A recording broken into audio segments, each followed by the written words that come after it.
So I wish to issue a statement touching on the persistent attacks on the judiciary. On the 20th of May 2025, the judiciary took the unprecedented step of requesting the Director of Public Prosecutions to call for investigations into the conduct of Senior Counsel Ahmednasir Abdullahi, who has consistently disparaged the judiciary, its leadership, and judges with relentless but baseless claims of corruption. Through a series of social media posts over the past months, he has made sensational allegations of judicial corruption, but he has declined to name the concerned judges, nor to table a formal complaint with evidence to the Judicial Service Commission or other law enforcement agencies. As an institution, we have numerously stated, and I wish to reiterate here, that we are open to scrutiny and are willing to be held to account. It is in that light that we have consistently urged persons with credible complaints of misconduct to present them for processing through the appropriate channels. Despite these calls, Senior Counsel Ahmednasir has resorted to a campaign to disparage the judiciary, its leadership, and senior judges without making any formal complaint, leading us to conclude that he does not have any credible information and is simply besmirching the reputation of the judiciary and its leadership for his own undisclosed ends. This pattern of conduct is not only unbecoming and unprofessional of an advocate with the status of senior counsel, but potentially serves to erode public confidence in the judiciary and eventually undermine the rule of law, which is one of the ideals upon which our constitutional democracy is founded. In the constitutional architecture of democratic states such as Kenya, the judiciary is established as the last bastion for the realization and the defense of rights and freedoms of all individuals. Judges, judicial officers, and staff under the judiciary work under extremely difficult and constrained environments, if only but to deliver on this constitutional promise. The judiciary must therefore, whilst being held accountable, be jealously defended and supported by all well-meaning people.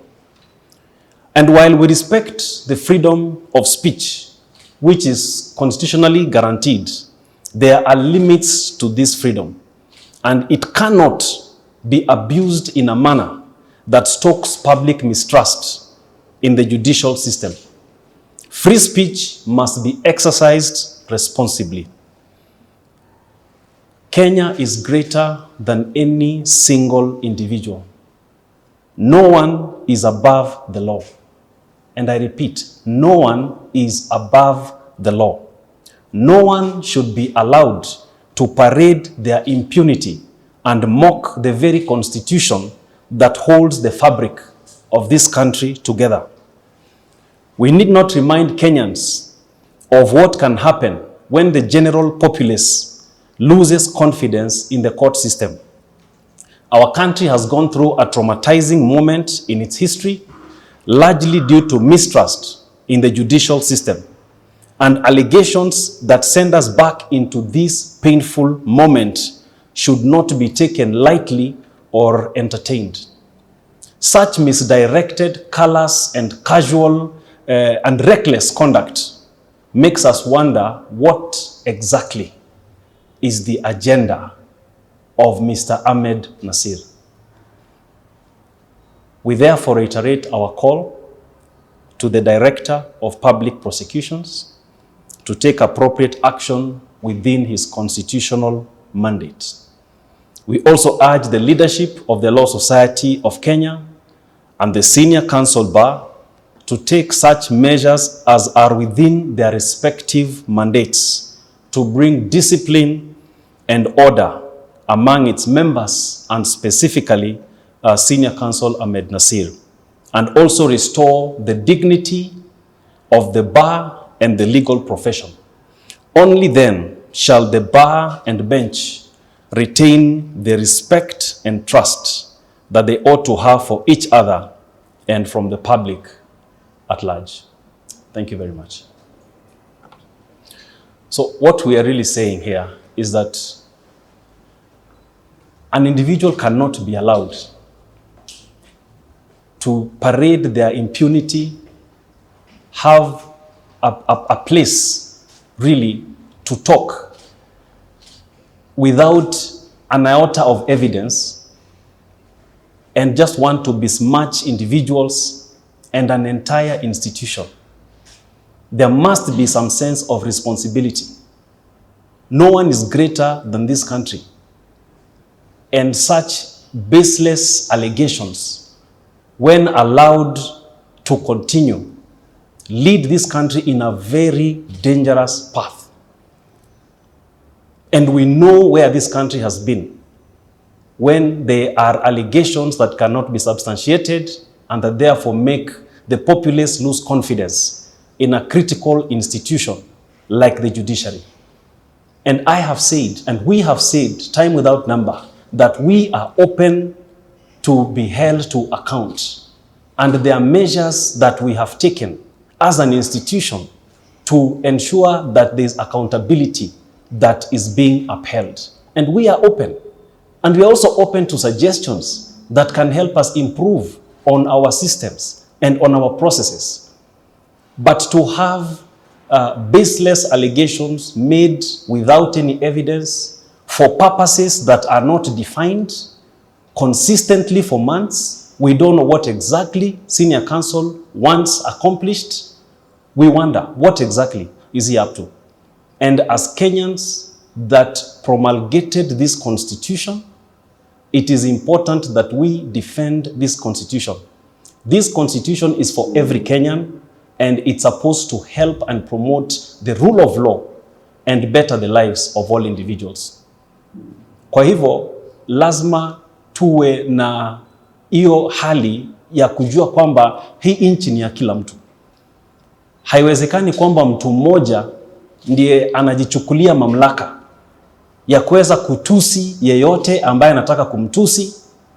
Kile ambacho anasikia kusema, anaketi pahali anaketi na anasema vile anataka, na bila kujali vile anavyosema, je, wananchi wataichukua namna gani? Na kwa sababu ni wakili ambaye ako na heshima zake, watu wanaweza kuamini kile ambacho anakisema.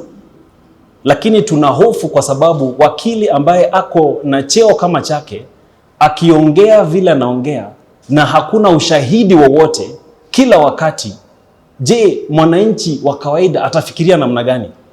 Kwa hivyo tunasema kwa kweli, kama mtu anaipenda nchi yake, lazima awe na ushahidi kwa kitu ambacho anataka kukisema.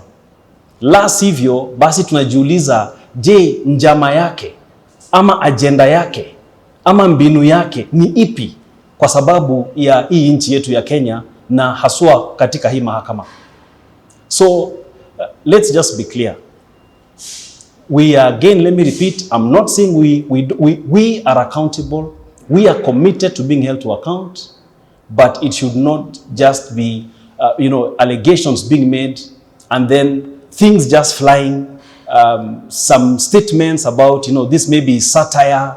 This is not a kindergarten drama festival where we talk about, any allegation and then we cannot prove it. And then we say, no, this is based on some satirical play or drama. This is not a kindergarten, drama festival.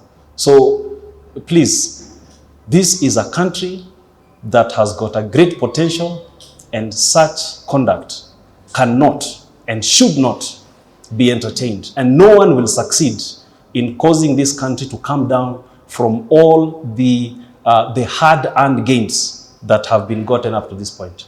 Thank you very much.